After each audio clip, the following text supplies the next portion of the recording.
आकाश आनंद को अपना नेता मानते हैं आप? तो मैं दावे के साथ कहता हूँ, उत्तर प्रदेश में बीएसपी के अलावा कोई दिखाई नहीं देगा। दोनों पार्टी कांग्रेस बीजेपी आज घुटने में पड़ी होती तो 55% वोट बनता है कि सारी पार्टियां एक तरफ भी हो जाएंगी तब भी वो हमको नहीं हरा सकती। साहब कहाँ से हमने 51% की बात की थी। हम बहुजन समाज पार्टी के लिए काम करेंगे और मिशन 2027 में 5वीं बार बसपा सरकार बनाने के लिए पूरे उत्तर प्रदेश, एंटायर उत्तर प्रदेश में और पूरे देश में घूम करके हम लोग नमस्कार, मेरा नाम है सुरेंद्र सिंह और आप देख रहे हैं एसएम न्यूज़। आज हमारे साथ वो चर्चित चेहरे हैं जो किसी नाम तारीफ के मोहताज नहीं है। डॉक्टर जयप्रकाश नाम है। सर, स्वागत है आपका हमारे चैनल में। बहुत सारे लोग ये कहते हैं कि डॉक्टर जयप्रकाश आखिरकार बीएसपी का पटका डाल के क्यों घूमते हैं, जबकि बहन जी ने भी कई बार रोका लेकिन रुकने से भी नहीं रुकते हैं। आखिरकार ऐसा क्या कारण है? तमाम मुद्दों पर बात करेंगे। राजनीतिक विशेषज्ञ हैं, आकलन बहुत ज़बरदस्त करते हैं। अगर कोई सीट जीतनी है तो वो जानते हैं जातीय समीकरण किस तरीके से होना चाहिए। लगातार काशीराम के चीज़ों को फॉलो करते रहते हैं। सर, स्वागत है आपका हमारे चैनल में। जी डॉक्टर जयप्रकाश, अभी चुनाव हुए हैं, लोग ये सोच रहे हैं कि सबसे पहले तो हम आपसे जानेंगे कि क्या कारण है जो सबसे पहले बीएसपी की इतनी बड़ी हार का, क्या कहना चाहेंगे? कौन कौन से ऐसे बिंदु हैं जिन पे बीएसपी को ध्यान देना चाहिए था, या लगता है कि बीएसपी की बढ़त हो सकती थी अगर छोटा सा ऐसा कोई कार्य करते? तो क्या लगता है कि इतनी जो बड़ी हार है और लगातार वोट परसेंटेज गिरा है, तो क्या कहना चाहेंगे? देखिए सर, अगर हम इस मूवमेंट को समझें जी। क्योंकि बीएसपी एक मूवमेंट है। जी। मूवमेंट को अगर हम समझते हैं, अगर हम बाबा साहब से लेकर के चलते हैं, यहाँ तक पहुँचते हैं कल के चुनाव तक, तो उसमें एक चीज़ कॉमन दिखती है। वो ये है कि बाबा साहब ने कहा कि मुझे पढ़े लिखे लोगों ने धोखा दिया। फिर पढ़े लिखे लोगों का साथ लेकर के मान्यवर साहब काशीराम जी ने काम को आगे बढ़ाया। जी। और आज पढ़े लिखे लोगों ने ही अधिकांश ये वोट जो है बसपा में से निकाल करके समाज में एक बात फैला करके कि बीजेपी संविधान बदल देगी जी। और अपना वोट जो है गठबंधन को आप ट्रांसफ़र कर दो, कास्ट कर दो। तो कहीं ना कहीं जो सब्जेक्ट मैटर जो रहा, जो इसमें जो पूरे मूवमेंट की जो धुरी है, वो पढ़े लिखे लोग हैं। जी। तो पढ़े लिखे लोगों से बाबा साहब उम्मीद करते थे, तभी उन्होंने कहा कि मुझे धोखा दिया। फिर पढ़े लिखे लोगों का साथ लेकर के साहब काशीराम जी ने काम को आगे बढ़ाया। पढ़े लिखे लोगों ने आज से ये नुकसान हुआ। जी। तो कहीं ना कहीं पढ़े लिखे लोगों को हमको समझना पड़ेगा। जी। पढ़े लिखे लोग समाज में एक लीडरशिप करते हैं छोटी मोटी अपने क्षेत्र में। तो जब से हम लोगों ने इन पढ़े लिखे लोगों को इग्नोर किया है, तब से हम लोग डाउनफॉल जा रहे हैं। जी। अगर हमने फ्री छोड़ दिया उन लोगों को, जब वो बामसेव के नाम पर हमारे साथ काम करते थे, जी। और जब से हमने उनको फ्री छोड़ा है, तब से वो जो ना, फिर वो जाकर के वोटर के पास में जाकर के जो आराम से बैठा हुआ मूवमेंट जो वोटर था हमारा गांव में, उसको जाके उसने हलचल मिला दिया। जी। वरना वो आराम से वोट डाल रहा था बहुजन समाज पार्टी को, लेकिन उसने जाकर के पढ़े लिखे लोगों ने सबसे ज़्यादा जाके समझाया कि भाई बीजेपी के खिलाफ अपना वोट आप गठबंधन को कास्ट करो। जी। तो कहीं ना कहीं हमारा जो ये नुकसान हुआ है, तो हमारा पढ़े लिखे लोगों पे, इंटेलेक्चुअल लोगों पे, अधिकारी एम्प्लॉय वर्ग पे हमने जो काम नहीं किया है, कैडर कैंप जो हमारे बंद हो गए हैं, उसकी वजह से कहीं ना कहीं हमको ये खामियाजा भुगतना पड़ा है। तो इसमें जो है हमको पढ़े लिखे लोगों को फिर से काउंट करना पड़ेगा, ऐसा हम उम्मीद करते हैं। जी, क्या कहना चाहेंगे? लगातार ये जो छितड़ा है, कई बार पदाधिकारियों के ऊपर लगता है कि पदाधिकारियों ने सही से टिकट वितरण नहीं करने दिया, सही से कैंडिडेट नहीं दिया, तो उनकी वजह से भी कहीं पैसे का आवागमन भी रहा है, तो क्या कहना चाहेंगे? देखिए, ये कॉमन सवाल है लोगों का, ये आज से नहीं, ये बहुत दिन से चल रहा है। जी। लेकिन जो ट्रेंड जो चल गया है ना इस समय, जो कि भाई गठबंधन को, वो बीजेपी को हराना है, इस ट्रेंड में जाकर के जैसे अशोक साहब ने बताया था अभी कि वो जो है कि हम रोकते रोकते भी जो है नहीं रोक पाए। तो ये जो जब किसी चीज़ की नैरेटिव सेट हो जाता है समाज में, तो फिर वो नुकसान कर जाता है, और इसकी काट नहीं थी हमारे पास में, इसको हम काउंटर नहीं कर पाए। जी। अगर बीजेपी ये कहती है, समाजवादी पार्टी ये कहती है कि भाई ऐसे ऐसे बहुजन समाज पार्टी गलत है यहाँ पर, तो हम काउंटर नहीं कर पाए कि भाई हम यहाँ पे ऐसे ऐसे सही हैं। जी। इसकी वजह से ये वोट जो है सारा का सारा चला गया है। बाकी हम कहें कि भाई प्रभारी ऐसे, प्रभारी वैसे, तो देखिए ये कॉमन सवाल है, ये बहुत दिन से चल बीएसपी रहा का है। जो कैडराइज वोट था वो कहाँ शिफ्ट हुआ है, गठबंधन में हुआ है या क्या कहना चाहेंगे? देखिए अगर देखें, जैसे हमारे पास 13% पहले वोट था, आज 9% वोट बचा है उत्तर प्रदेश के अंदर। जी पूरे देश में 2% से भी कम है। जी लेकिन उत्तर प्रदेश की अगर हम स्टडी करते हैं तो 9%, 9 पॉइंट समथिंग है। जी तो 9% वोट है, पहले हम 13% के पास थे, 12.8 के आसपास। जी तो वो 13% वोट का अगर हम लोग उसमें देखें, जो 9% वोट बचता है, तो 40% वोट हमारा जो है वो गठबंधन में गया है। जी और गठबंधन की सीटें जो हैं 40 सीटें जीत करके आई हैं। जी तो आज समाज ये उम्मीद कर रहा था कि यार काश अगर हम गठबंधन में होते, जी तो जो आज सत्ता की जो चाबी जो आज नीतीश कुमार लेकर के घूम रहे हैं, या जो TDS पता नहीं क्या नाम उनका, जी वो लेकर के घूम रहे हैं, तो आज साहब कांचीराम होते तो आज ये 150 रुपये की कुर्सी पे बैठकर दिल्ली में और पैर पे पैर रख करके ये कहते कि मुझे प्रधानमंत्री बनाओगे तो मैं समर्थन दूंगा। आपका दूंगा। यही चीज़ ये समाज देखना चाहता था जी कि हम भी प्रधानमंत्री बन जाएं। जी। इसीलिए साहब कांशीराम कहते थे कि ज़्यादा MP MLA वालों की नहीं, कम MP MLA वालों की सरकार बन सकती है। आज उसको समाज उम्मीद कर रहा था कि हम गठबंधन में होते तो हमारी जो है हमारी कम से कम 25-30 सीट हम लोग कम से कम आज हमारी मुट्ठी में होती। अगर आज अखिलेश के पास में अगर 37 सीटें हैं, तो हो सकता है ये 37 सीटें हमारे पास होती, 40 सीटें हमारे पास होती। जी ये समाज उम्मीद कर रहा था, जी जिसको लेकर के समाज में निराशा है, हताशा जी। है, उदासी है। हाँ। लेकिन हमें समाज से भी ये निवेदन करते हैं कि हमारा उद्देश्य जो है सामाजिक परिवर्तन, आर्थिक मुक्ति है। तो इसके लिए कोई ज़रूरी नहीं है कि हम सत्ता तक पहुंच पाएँ बहुत जल्दी और हम MP MLA बन जाएँ। MP MLA तो एक प्रोडक्ट है इस मूवमेंट का, लेकिन हम MP MLA बनने के चक्कर में पूरे मूवमेंट को हम लोग धराशायी करते हैं, ये उचित नहीं है। तो मैं दोनों तरफ से मैं समाज से अपील करता हूँ उसमें। क्या कहना चाहेंगे, जो एनडीए का रास्ता किसने रोका है, कांग्रेस ने, अखिलेश ने या बसपा सुप्रीमो बहन कुमारी मायावती ने? क्योंकि अगर इसकी केमिस्ट्री पे हम लोग जाते हैं तो मुझे लगता है कि बहन जी ने इसमें काफ़ी कुछ बदलाव करे हैं। और रास्ता किसने रोका है सीधा? देखिए अगर इसमें हम देखिए इसको हम पक्ष विपक्ष कुछ कहना उचित नहीं होगा, क्योंकि कुछ लोग ये कह सकते हैं कि बहन जी अगर गठबंधन में होती तो हो सकता है फिर जो है BJP जीत जाती, जी एंटी हम लोगों के जी सारा वोट सेंट्राइज हो जाता। बहुत से विश्लेषक तो इस बात को भी कह सकते हैं कि जी। हमारी बिरादरी के खिलाफ सारी बिरादरी इकट्ठे होकर के BJP के पास चली जाती जी अगर हम गठबंधन में होते हैं। और बहुत से लोग ये कहते हैं कि भाई गठबंधन में बहन जी होती तो कम से कम उत्तर प्रदेश में हम 80 की 80 सीटों को नहीं जीतने देते इस एनडीए को, जी। तो हम 200 से नीचे इस एनडीए को ले आते, उत्तर प्रदेश में रोक देते तो पूरे देश में हवा चली जाती, तो फिर वो कहीं भी स्टैंड नहीं कर पाते। जी। दोनों तरीके से हम उसको हम देख सकते हैं कि बहन जी ने काफ़ी रोल भी इसमें अदा किया होगा। हो सकता है वो बहन जी की अपनी इंटरनल प्लानिंग हो सकती है, जी लेकिन जो है बाहर की जो सोच है वो तो यही बनी हुई है कि भाई जो है गठबंधन में इस समय वो रहे होते तो फिर हम BJP को और नीचे ले जाते हैं। जी। ये चल रहा है। तमाम देश के लोगों का इस वक्त मनोबल बहुत ज़्यादा कम है। आप BSP का पटका डाल के लगातार घूमते हैं, आप लगातार कैडरों पे काम करते हैं, आप मिशन मूवमेंट पे लोगों को अवेयर करने का काम करते हैं, सुबह से शाम तक बहुजन मिशन मूवमेंट को जगाने का काम करते हैं।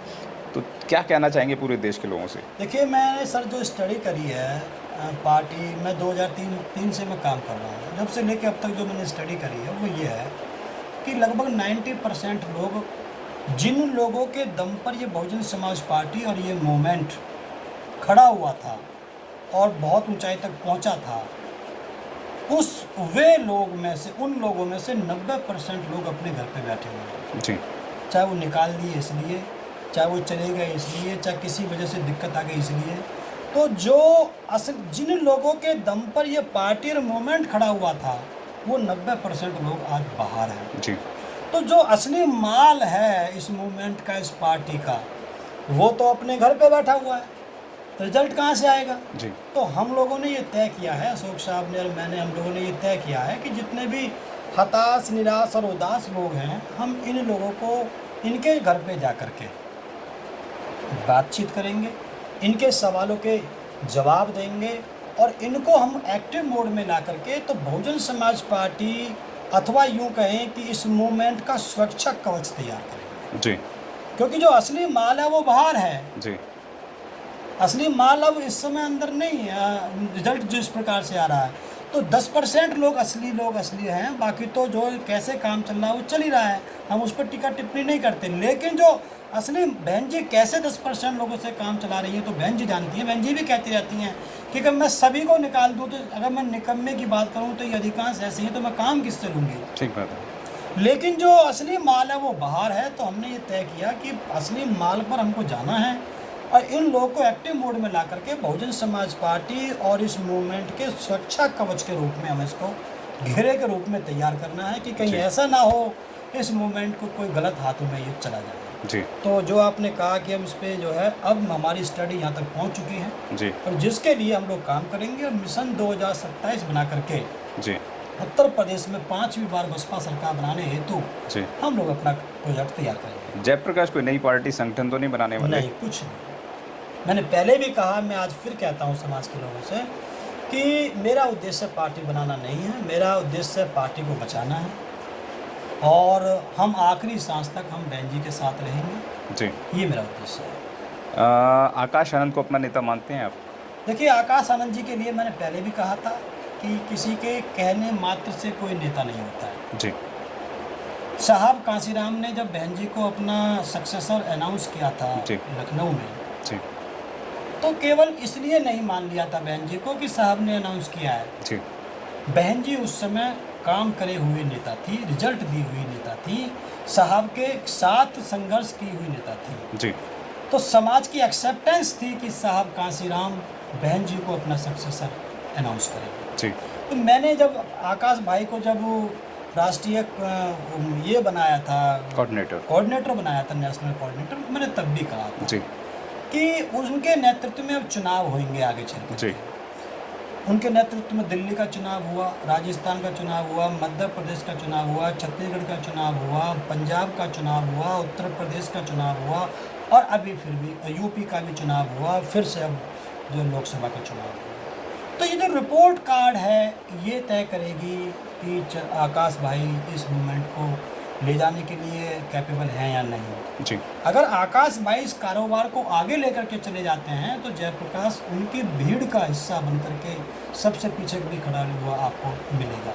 अगर उनके सानिध्य में काम करने का मौका मिलेगा तो करेंगे? मैं बिल्कुल, मैं तो ये कहता रहता हूँ लोगों से जी। कि अगर बहन जी को उनको ऊपर रखना है तो ऊपर रखें, तो जयप्रकाश को नीचे रख लें। जी। मैं तो कहता हूँ कि ऊपर आकाश नीचे प्रकाश, जी ऊपर आकाश काम करे, नीचे जयप्रकाश काम करे। जी। तो मैं काम करने के लिए तैयार हूँ, मैं किसी भी कीमत पर। जब मैंने अपना घर छोड़ दिया, जी, शादी नहीं करी, धन संचय नहीं किया, कुछ भी मेरा उद्देश्य नहीं है, तो मेरा तो उद्देश्य ये है कि ये मूवमेंट किसी भी प्रकार से बच जाए, वरना हम आगे आने वाली पीढ़ी को फिर क्या जवाब देंगे। जी। एक बड़ा अहम सवाल है कि जैसे लोकसभा के रिजल्ट अब आए हैं और बसपा इस वक्त बिल्कुल ज़ीरो पे आकर खड़ी होती हुई नज़र आ रही है। 9% वोट तो है, लेकिन ज़ीरो इसलिए बोल रहे हैं क्योंकि कोई भी एमपी नहीं आया है। तो अब डॉक्टर जयप्रकाश क्या करने वाले हैं?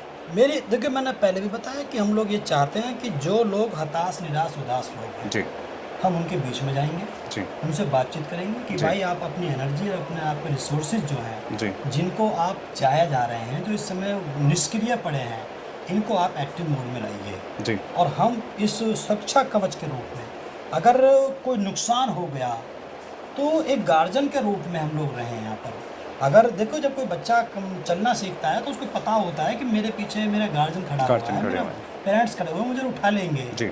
तो हम अगर बहुजन समाज पार्टी में दरार पड़ रही है, जो चटक आ गई है, इसको आप कैसे बचाओगे? इसमें लेप कैसे लगाओगे आप?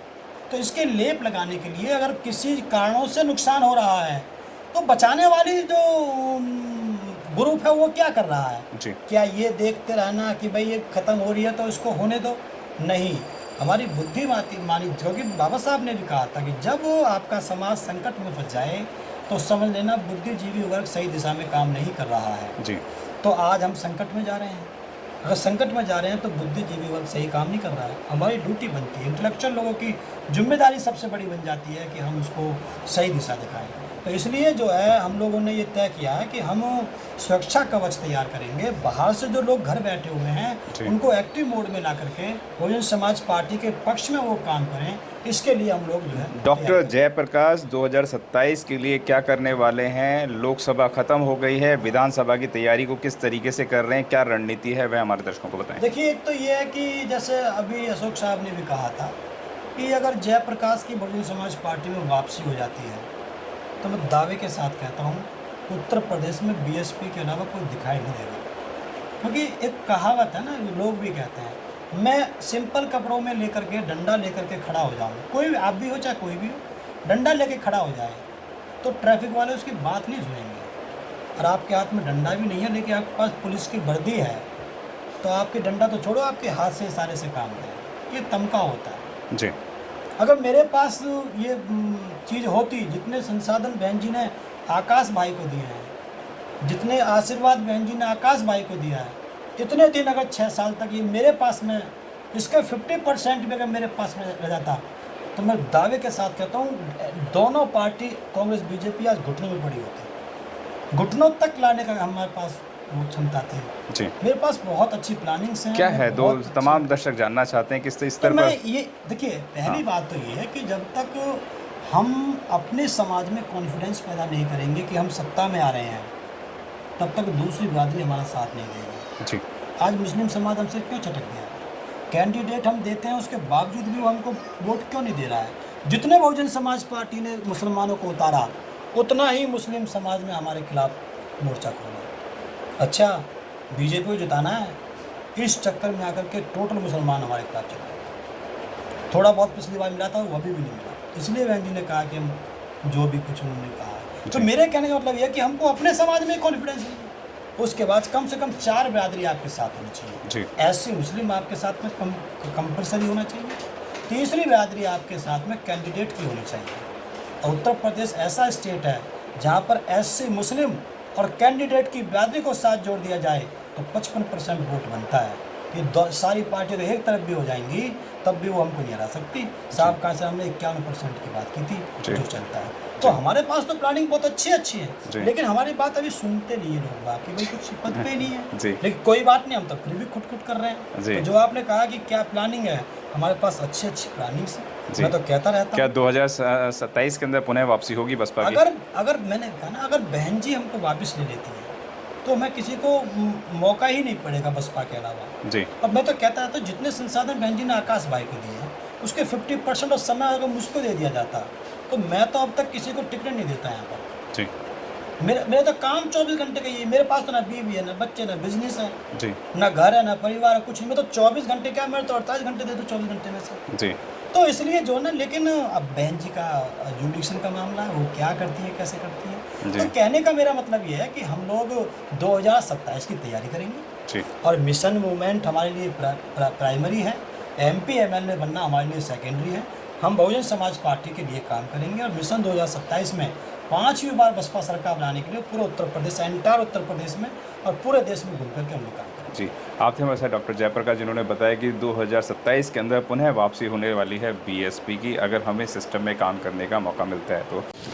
नमस्कार साथियों, मेरा नाम है सुरेंद्र सिंह और आप देख रहे हैं SM न्यूज़। आज हम आपके लिए लेकर आए हैं बहुजन समाज की एक ऐसी किताब, कहीं हम भूल ना जाएं, एक ऐसी ऐतिहासिक किताब है जिसके अंदर आपको ऑडियो वीडियो देखने को मिलना है। ये पहली बहुजन समाज की ऐतिहासिक किताब है जिसके अंदर आप वीडियो भी देख सकते हैं। अब किताब के अंदर कैसे वीडियो देख सकते हैं ये मैं आपको पहले दिखा दूं। आइए तो हम देखते हैं। सबसे पहले आपने करना ये काम है कि किसी भी पेज पर मोबाइल द्वारा आप गूगल पे जाएंगे और गूगल पे जाने के बाद आपको कैमरे का निशान नजर आता है। इस कैमरे पे आप क्लिक करेंगे तो ये QR कोड को स्कैन कर लेगा। स्कैन करने के बाद यहाँ पर आप देखेंगे ये लिंक आ गया। आप जैसे लिंक पर क्लिक करेंगे आपकी वीडियो चालू हो जाएगी, यानी कि आपको एक सटीक जानकारी मिलने वाली है, एक ऑथेंटिक जानकारी मिलने वाली है। बहुजन समाज की पहली ऐतिहासिक किताब है जिसके अंदर आपको तमाम महापुरुषों की जानकारी मिलने वाली है। आप इस किताब में देख पाएंगे तथागत सम्यक बुद्ध, जिनकी पूरी जीवनी आपको मिलने वाली है। महान सम्राट अशोक, जिनका जीवनी आपको इसके अंदर पूरी मिलने वाली है।